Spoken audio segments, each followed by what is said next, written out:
You believe your ambition is your greatest asset. It's the engine that wakes you before the sun. It's the fuel for the 16-hour days. It's the ghost that whispers in your ear during holidays and weekends, reminding you that someone, somewhere, is outworking you. You have been told, and you have come to believe, that the velocity of your actions is directly proportional to the scale of your success. More calls, more meetings, more projects, more decisions. The relentless forward momentum, the cult of, the hustle, the glorification of being busy. This is the gospel of modern achievement. And it is the most sophisticated and devastating lie you have ever been told. It is a trap. A psychological prison so perfectly designed that its bars are invisible, forged from your own virtues. It is called the activity trap, and its primary function is to keep you running in place, mistaking the sweat on your brow for progress, while true, generational wealth is being built elsewhere, in the silent, empty spaces you have been trained to fear. It is being built in the quiet stillness of an office in Omaha, Nebraska, not through frantic action, but through its polar opposite. Today, we are not here to talk about investing. We are here to perform a cognitive transplant. We are here to deconstruct the mental operating system of the man who mastered the art of profitable inaction, Warren Buffett. We will expose the hidden psychological architecture that allowed him to turn patience into a weapon and transform the simple act of doing nothing into the most powerful wealth creation tool on the planet. This is not a guide to buying stocks. This is a blueprint for rewiring your mind. Prepare to uninstall the malware of hustle culture and install the operating system of the world's most successful capital allocator. Welcome to the Non-Doer's Code. To understand the genius of Buffett's system, we must first conduct a brutal and unflinching diagnosis of the system that currently runs you. We must drag the activity trap out from the shadows of your subconscious and examine its mechanics in the harsh light of day. Because you cannot escape a prison until you realize you are in one. The activity trap is not a matter of poor time management. It is a neurochemical addiction, a series of deeply ingrained cognitive biases, and a powerful form of social contagion, all woven together into a seamless fabric of self-sabotage. Let's begin with the chemistry. Your brain is a reward-seeking machine.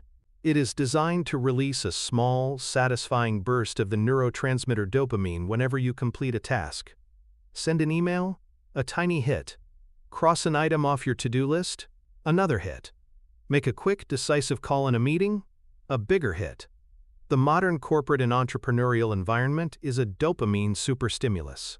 It is a Skinner box for high achievers, conditioning you to crave the feeling of accomplishment. The problem is that your brain does not distinguish between a low-value action and a high-value one. It only registers the completion. It rewards the ticking of the box, not the impact of the box's contents. So you become addicted to the small, easy, and immediate. You clear your inbox instead of tackling the one difficult strategic project that could transform your business. You attend 10 pointless meetings instead of spending one day in deep thought, questioning the fundamental assumptions of your strategy. You are a dopamine junkie, and the hustle is your dealer. You are busy, perpetually busy, but this busyness is a neurological illusion of progress. It is a treadmill that feels like a forward path. You are running faster and faster, generating immense heat and sweat, but you are not moving 1 inch closer to your ultimate destination. This chemical addiction is then amplified and justified by a host of cognitive biases, mental shortcuts that your brain uses to make sense of a complex world. These biases are not flaws. They are features of the human mind designed for survival on the savannah, not for navigating the complexities of global capital markets. But in the modern world, they are bugs in your software. The most insidious of these is the action bias. This is our innate, evolutionary preference for action over inaction, even when inaction is the more rational course. When faced with ambiguity or a perceived threat, the primitive part of our brain screams, "Don't just stand there, do something!" Our ancestors, who ran at the rustle in the grass, even if it was just the wind, were more likely to survive than those who waited for confirmation of a predator. That software is still running in your head. In the boardroom, this translates to a disastrous impulse. A competitor launches a new product? We must launch one too now without proper research. The market dips? We must sell. Sell something, anything. A project is delayed? We must add more people, more resources, more meetings, even if the core problem is a flawed strategy that no amount of activity can fix. We believe that acting, any acting, is better than waiting. We measure our leaders and ourselves not by the quality of our decisions, but by our decisiveness. The leader who makes a quick, mediocre decision is often praised over the leader who takes the time to make a brilliant one later. Action has become a performance, a pantomime of competence. Buffett understands this bias at a cellular level. His entire philosophy is built as a firewall against it. He has stated, "The stock market is a no-called strike game. You don't have to swing at everything. You can wait for your pitch." Think about the profound psychological freedom in that statement. In the world of business and investing, there are no penalties for inaction. There are no called strikes. You can stand at the plate and watch thousands of pitches, bad ideas, mediocre opportunities, hyped-up trends, go by, and it costs you nothing. You only need to swing a few times in your entire life, as long as you connect with those swings. The average CEO, the average entrepreneur, feels compelled to swing at every single pitch. They are terrified of being seen as passive or indecisive. They would rather swing and miss, again and again, than endure the discomfort of waiting. This is the action bias at work, and it is a machine for generating mediocrity. Closely related is the illusion of control. We believe we have more influence over events than we actually do. We create complex financial models, 5-year strategic plans, and detailed Gantt charts. Not because they are accurate predictors of the future, they almost never are, but because they provide a comforting illusion that we are in command of a chaotic and unpredictable world. This illusion drives action. We tweak the model, we adjust the plan, we reschedule the chart. We are constantly fiddling with the dials, believing that our frantic adjustments are steering the ship. Buffett's approach is one of radical humility. He operates from the assumption that the future is fundamentally unknowable. He does not try to predict what the economy will do next year, or which industry will be hot in the next quarter. Instead, he focuses on the one thing he can control, the price he pays for a durable, understandable business. By abandoning the illusion of control over the macro, he gains total control over the micro, his own decision-making criteria. He doesn't need to control the storm. He just needs to buy a boat so sturdy and so cheap that it can withstand any weather. The average executive is a frantic captain in a storm, spinning the wheel wildly. Buffett is the calm harbor master, waiting patiently for a ship of immense quality to be offered at a ridiculously low price due to the panic of others. His inaction is his control. Then there is the great plague of the modern ambitious mind, FOMO, the fear of missing out. This is the action bias supercharged by social comparison. We see others getting rich on a new technology, a new cryptocurrency, a new business trend. The narrative is intoxicating. The media amplifies the stories of the winners, creating a powerful social proof that we are being left behind. The pain of missing a potential gain is often felt more acutely than the pain of an actual loss. This is a quirk of our psychological wiring, so we jump in. We invest in things we don't understand. We pivot our business strategy to chase a hot trend. We abandon the slow, steady path of compounding for the siren song of the speculative jackpot. We are not acting on logic or analysis. We are acting on social anxiety. Buffett's entire career is a monument to the power of JOMO, the joy of missing out. He famously sat out the dot-com bubble of the late 1990s. While the world was caught in a speculative frenzy over technology stocks, Buffett was publicly mocked as a dinosaur, a relic who didn't get the new economy. He calmly admitted he didn't understand how to value these companies. He stayed within his fortress. He did nothing. He missed out on the entire meteoric rise. And in doing so, He also missed out on the catastrophic crash that wiped out trillions of dollars of speculative capital. He felt no anxiety. He felt no FOMO. He felt the quiet joy of sticking to his discipline. He traded the short-term thrill of the party for the long-term ownership of the entire banquet hall. To resist FOMO is to declare your intellectual sovereignty. It is to say, I will not allow the anxieties and manias of the crowd to dictate my strategy. My decisions will be based on my own analysis within my own timeline, according to my own criteria. This requires a level of psychological fortitude that is almost superhuman, and it is a non-negotiable component of the Buffett OS. These biases, action bias, illusion of control, FOMO, are just a few of the dozens of mental gremlins that fuel the activity trap. The sunk cost fallacy makes you pour more resources into a failing project because you've already invested so much. The narrative fallacy makes you fall in love with a good story about a company rather than its cold, hard economics. The recency bias makes you overweight recent events, causing you to buy high in a panic of greed and sell low in a panic of fear. Each of these biases pushes you to do something, to react, to decide, now. They are the winds that buffet your ship, pushing you off the course of rationality. Without a deep, robust mental operating system to counteract them, you are little more than a cork tossed in the ocean of market emotion and social pressure. The final component of the activity trap is the social contagion of hustle culture. We live in a world that worships at the altar of busyness. Your calendar, packed with back-to-back meetings, is a status symbol. Your email response time is a measure of your importance. The ability to function on 4 hours of sleep is a badge of honor. We have created a culture where the appearance of effort is more valuable than the reality of results. This is a dangerous inversion of priorities. The executive who is constantly flying around the world, taking meetings and making pronouncements is seen as a leader. The executive who closes their door for a week to simply think, to read, to question fundamental assumptions is often seen as disengaged or lazy.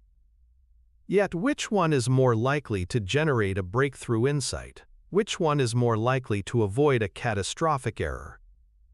History is littered with disastrous corporate decisions that were rushed through a series of frantic meetings by executives who lacked the time and space to think deeply. The social pressure to be on at all times, to be responsive, to be seen as a doer, is immense.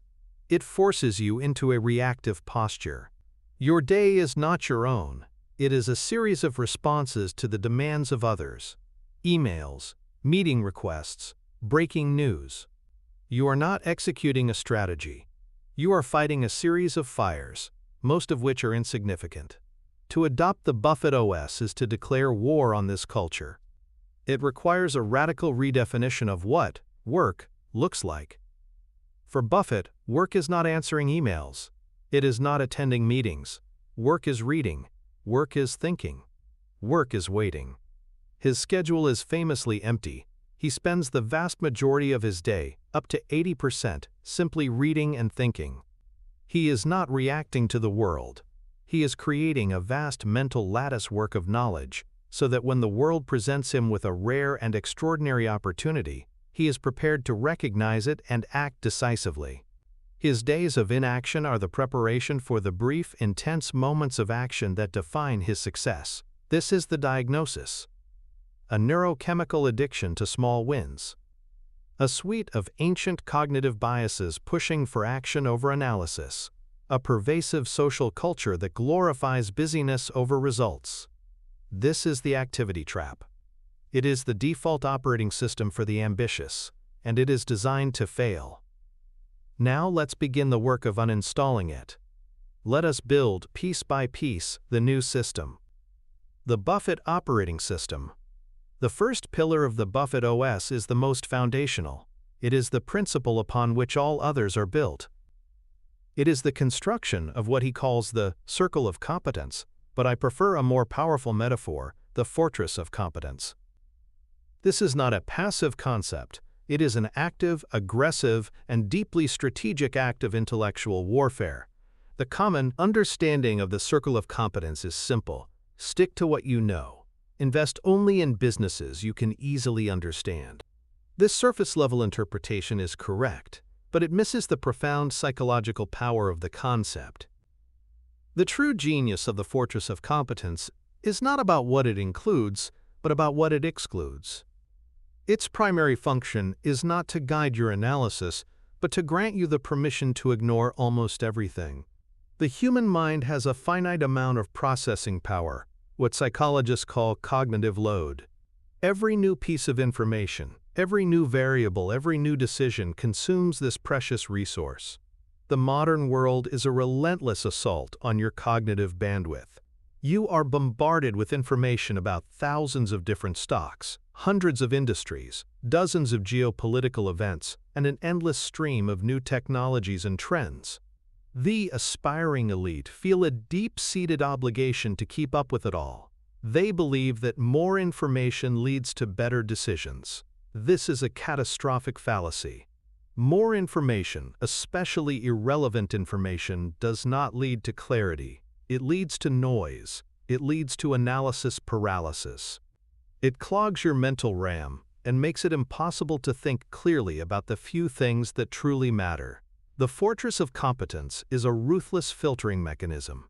It is a conscious, deliberate decision to become ignorant about 99.9% of the investment and business universe. It is the act of drawing a very small circle on a very large map of the world and saying, "Everything inside this circle is my domain. I will strive to become the most knowledgeable person on earth about the terrain within these walls. Everything outside this circle is a distraction desert. I will not read about it. I will not listen to opinions about it. I will not waste a single calorie of mental energy on it. I will be blissfully, strategically ignorant." Imagine the psychological liberation of this. Imagine the immense cognitive energy it frees up. While your competitors are scrambling to understand the implications of blockchain, the nuances of biotech, and the future of satellite technology, you are calmly deepening your understanding of the economics of a candy company or an insurance firm. You are not dumber than they are. You are smarter because you are playing a different game. You are not playing the game of know a little about everything. You are playing the game of know everything about a few things. This is a game you can win. Defining the perimeter of your fortress is the most important intellectual work you will ever do.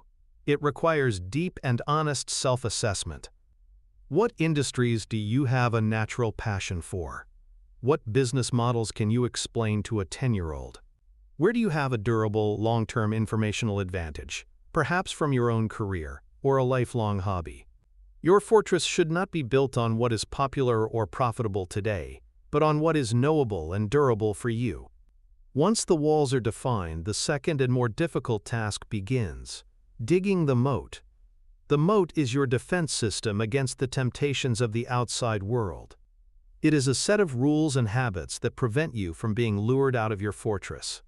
This is the too hard pile that Buffett and his partner Charlie Munger famously use. When a new idea or company comes across their desk, the first question is not, "Is this a good investment?" The first question is this inside our fortress? If the answer is no, it goes directly into the too hard pile. There is no analysis. There is no, "let's just take a quick look." It is an instant, reflexive rejection. This is not laziness. It is a profound act of discipline.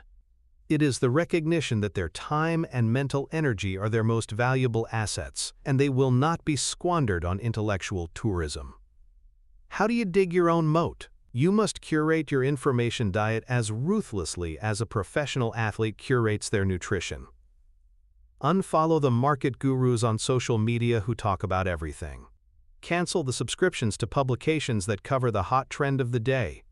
Train your colleagues and your team that your default answer to anything outside your fortress is a simple, unapologetic, "I don't know, and I don't need to know. It's not my game." This will feel uncomfortable at first. You will feel out of the loop. You will feel ignorant in conversations. This is a sign that it is working. You are detoxing from the addiction to information and rebuilding your capacity for deep, focused thought. The power of the fortress is that it transforms your relationship with new information. For the person without a fortress, every piece of news is a potential call to action, a source of anxiety. For the person with a fortress, 99% of news is simply noise, to be ignored. You are no longer a weather vane, spinning with every new trend. You are a lighthouse, anchored to the bedrock of your own deep knowledge, calmly observing the storms of the market from a position of unassailable safety. Buffett's refusal to invest in technology during the dot-com bubble is the ultimate case study in fortress discipline. He was not making a judgment that technology stocks were bad investments. He was making a statement of epistemology. He was saying, I do not know how to reliably predict the long-term winners in this space. I cannot tell the difference between the revolutionary company and the one that will be bankrupt in 3 years. Therefore, it is outside my fortress. It is in my too hard pile. He endured years of ridicule for this position. But his discipline was rewarded when the bubble burst, and the investors who had ventured into the distraction desert were wiped out. He preserved his capital and his cognitive clarity, allowing him to deploy both with immense force when opportunities arose within his fortress. The fortress of competence, then, is not a boundary of limitation. It is a boundary of power. It is the source of true expertise. It is the prerequisite for rational action. It is the first and most critical pillar of the Buffett OS. Before you can learn to act, you must first learn what to ignore. And you must learn to ignore almost everything. Once your fortress of competence is built and its moat is dug, you have solved the problem of where to focus your attention. You have filtered the infinite universe of possibilities down to a small, manageable territory. But now you face a more subtle and dangerous enemy, your own emotions. Even within your area of expertise, you will be subject to the powerful tides of fear and greed that govern all human markets. Therefore, the second pillar of the Buffett OS is the forging of a Stoic's temperament. It is the construction of an emotional circuit breaker in your mind, allowing you to insulate your decision-making process from the wild swings of your own psychology and the madness of the crowd. Buffett's famous partner, Charlie Munger, has said, "A lot of people with high IQs are terrible investors because they've got terrible temperaments." And that is why we say that having a certain kind of temperament is more important than brains. This is a radical statement. Temperament over intelligence. This is the core of the second pillar. The single greatest tool for forging this temperament is Buffett's parable of Mr. Market. This is not just a clever story. It is a profound psychological reframing tool, a piece of cognitive software designed to be run in your mind whenever you are confronted with market volatility. Imagine, Buffett says, that you are a part owner of a private business. One of your partners is a man named Mr. Market. He is a very obliging but highly manic depressive individual. Every single day, without fail, Mr. Market comes to you and offers to either buy your share of the business or sell you his at a specific price. The key is his personality. Some days, he is euphoric. He sees only a glorious future for the business and offers you a ridiculously high price for your shares. On other days, he is plunged into the depths of despair. He is convinced the business and the world are doomed, and he offers to sell you his shares at an absurdly low price. Here is the critical part of the parable. You are completely free to ignore him. You are not obligated to trade with him. His mood should not affect your own assessment of the business's underlying value. You should not be swayed by his euphoria or infected by his despair. You should see him not as a guide, but as an opportunity. When he is euphoric, you might consider selling him your shares if his price is high enough. When he is despondent, you should eagerly buy his shares at a discount. But if his price is not attractive, you simply go about your day and wait for him to show up tomorrow with a new offer. This simple story is a masterclass in emotional detachment. Mr. Market is, of course, the stock market. He is the collective, manic-depressive psyche of millions of investors. By personifying the market, Buffett creates cognitive distance. The market is no longer an omniscient, all-powerful force that dictates your reality. It is just one emotional, unreliable guy. You are not a victim of his moods. You are a calm, rational business analyst who can choose to exploit his moods. Running this mental program is essential. When you see the headlines screaming about a market crash, you do not feel fear. You think, Mr. Market is in one of his depressive fits today. I wonder what bargains he might be offering me. When you see a stock you own soaring to irrational heights amidst a wave of media hype, you do not feel greed. You think, Mr. Market is euphoric. Perhaps it's time to sell him my shares at this silly price. This reframing tool is a direct application of Stoic philosophy, particularly the principle known as the dichotomy of control. The Stoics, like the Roman Emperor Marcus Aurelius, taught that the key to tranquility and wisdom is to distinguish between what is within our control and what is not. We cannot control external events, the economy, market fluctuations, the actions of others. We can only control our own judgments, our own responses, our own decisions. To be upset about a market crash is, in the Stoic view, a form of insanity. It is like being angry at the weather. You cannot control the rain, you can only control whether you carry an umbrella. Mr. Market's mood is the weather. Your analysis of a business's value and the price you are willing to pay are your umbrella. The Stoic investor does not waste a single moment of emotional energy on things they cannot control. All of their energy is focused on what they can: their own research, their own temperament, and their own actions. Forging this temperament is not a passive process. It requires active training. One of the most powerful techniques is the practice of inversion, another concept championed by Charlie Munger. Instead of asking, "How can I succeed?" you ask, "How can I fail?" and then you assiduously avoid those things. So in investing, you don't ask variables, what is your assessment of the business's value? And, most importantly, what is your emotional state? Are you feeling greedy, fearful, impatient? Then you seal this entry. Months or years later, you can review your decisions. This is not primarily to judge the outcome, as outcomes are often influenced by luck. The goal is to audit your process. Did you adhere to your principles? Was your analysis sound? Were your emotions hijacking your logic? This process of self-reflection is a powerful feedback loop for improving your temperament. It makes you an objective observer of your own psychological patterns. The goal of the second pillar is to achieve a state of what could be called rational tranquility. It is not about being emotionless. It is about preventing emotion from contaminating the logic of your decisions. It is the ability to buy when others are in a state of terrified panic and to sell, or do nothing, when others are in a state of irrational exuberance. This requires you to be comfortable with being lonely. Your actions will, by definition, be contrary to the actions of the crowd. You will be buying when the headlines are apocalyptic. You will be sitting on cash when the headlines are celebrating new market highs. This can be deeply isolating, but the Stoic temperament understands that the consensus is almost always wrong at the key turning points. Your psychological solitude is the price of admission for extraordinary returns. The fortress of competence filters the world for you. The Stoic temperament filters your own mind. With these two pillars in place, you are ready for the third and final pillar of the Buffett OS, the one that translates this immense discipline into concrete action. This is the 20-slot punch card philosophy, and it is the ultimate weaponization of scarcity. Buffett asks students to imagine that when they graduate, they are given a punch card with only 20 slots on it. Each time they make an investment decision in their entire life, one slot gets punched.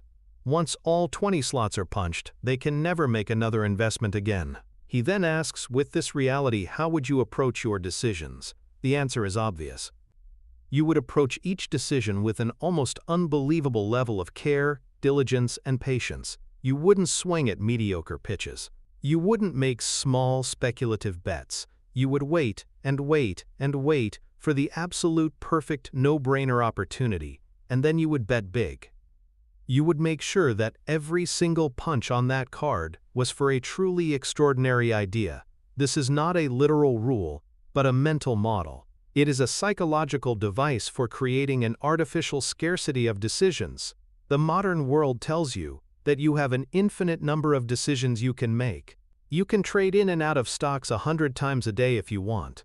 This abundance of opportunity leads to a poverty of quality. When decisions are cheap and plentiful, we treat them cheaply. We don't do the deep research. We take flyers. We get sloppy. The 20-slot punch card mentally transforms decisions from a cheap commodity into a priceless, finite resource. This mindset shift has profound consequences. First, it completely elevates your standards. An idea can no longer be merely good. A good idea is the enemy of a great one. With only 20 slots to a lifetime, an idea must be absolutely spectacular. It must be a fat pitch, 7-foot hurdle, an idea so compelling and so obvious that it feels like a near certainty. This forces you to say no to 99.9% of the ideas that cross your desk, even the ones that seem promising. This discipline of saying no is the engine of high performance. Second, it forces a long-term perspective. If you only have 20 punches, you are not going to waste one on a short-term trade or a speculation on next quarter's earnings. You are going to allocate your precious slots to businesses that you believe can compound in value for decades. You start thinking like an owner of a business, not a renter of a stock. Your time horizon shifts from months to a lifetime. This is the only time horizon in which true, generational wealth is built.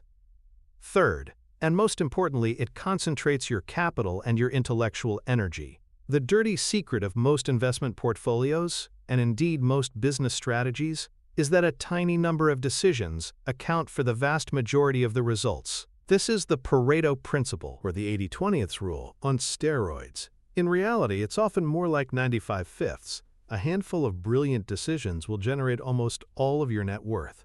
The 20-slot punch card philosophy is a recognition of this power law reality.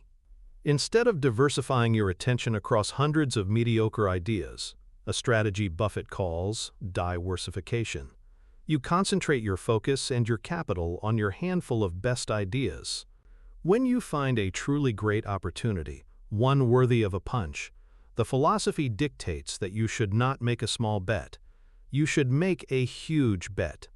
This is what Buffett and Munger mean by take a big swing when you get the fat pitch. This is the paradox of the Buffett OS.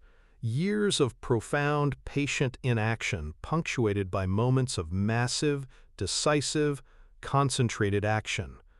The waiting is the work. The thinking is the work. The reading is the work.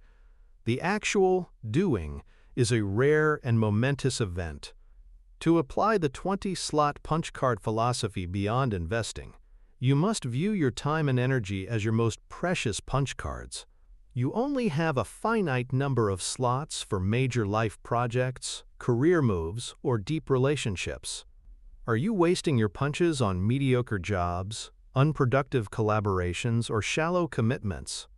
Or are you saving your capacity for the truly life-changing opportunities? This mental model forces you to ask the hard questions. Is this project I'm about to start worthy of one of my precious slots? Is this career path one that I am willing to punch my card for and commit to for the long haul? It is a filter for commitment and a powerful antidote to the modern disease of being spread too thin. The 3 pillars are now in place. The fortress of competence, which tells you where to look and what to ignore. The stoic temperament, which insulates your mind from the emotional chaos of the world. And the 20-slot punch card, which forces extreme selectivity and concentration in your actions. Together, they form a complete, robust operating system for decision-making under uncertainty. It is a system designed not for frantic activity, but for profound, profitable inaction. It is a system that recognizes that in the world of long-term compounding, the quality of your thinking is infinitely more important than the quantity of your doing. Now we must move from theory to practice. Understanding the system is one thing.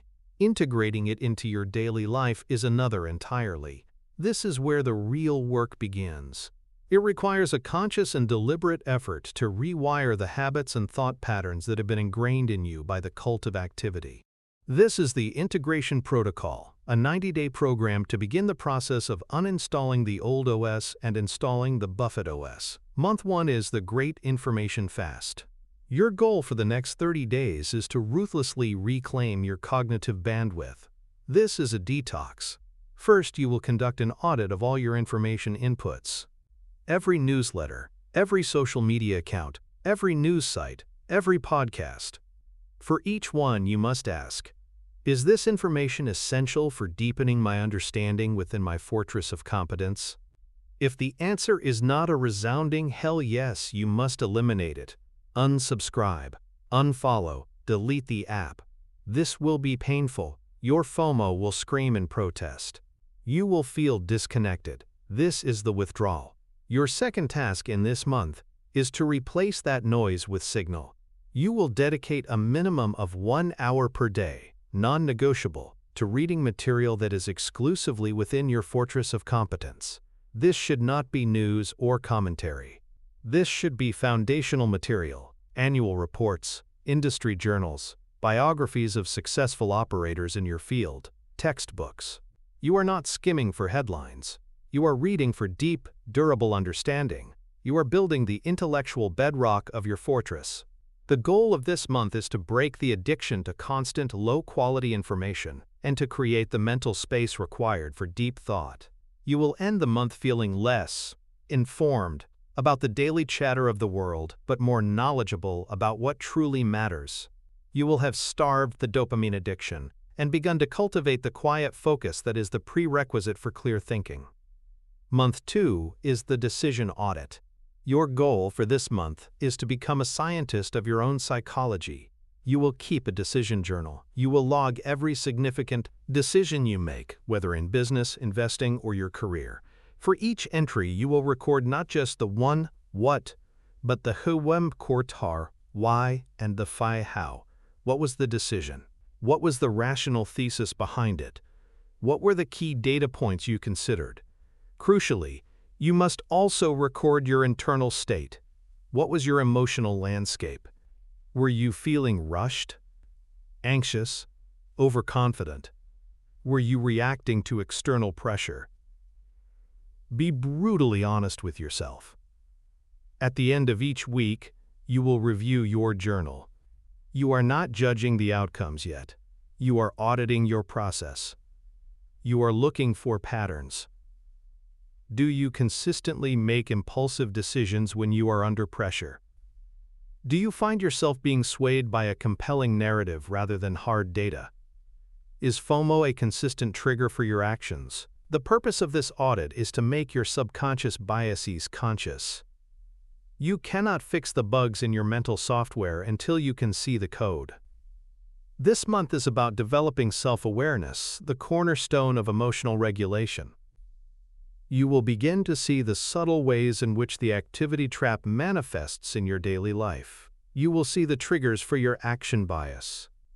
This awareness is the first step toward control. Month 3 is the patience practice. This is where you begin to actively implement the principles of inaction and selectivity. First, you will schedule thinking time into your calendar. This is not work on a project time. This is protected, unavailable, do not disturb time for the sole purpose of thinking. It could be 2 hours twice a week or an entire afternoon. During this time, you do not answer emails. You do not take calls. You read. You reflect on your decision journal. You question your core assumptions. You do nothing but engage in deep, unstructured thought. You are training your brain that thinking is the work. Second, you will begin to apply the 20-slot punch card filter to all new commitments.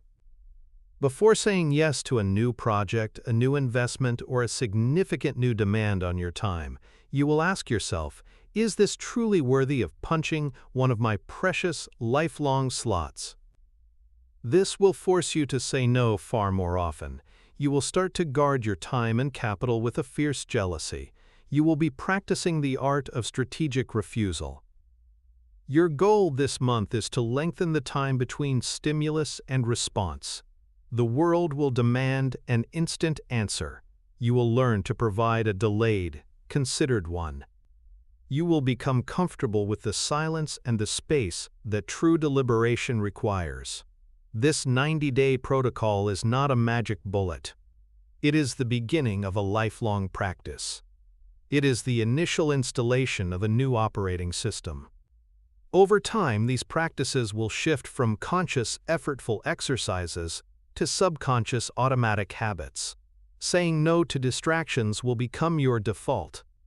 Emotional detachment in the face of volatility will become your instinct. An obsessive focus on quality over quantity will become your nature. You will have successfully escaped the activity trap. We began this journey by challenging the core belief of the ambitious, that action is the currency of success.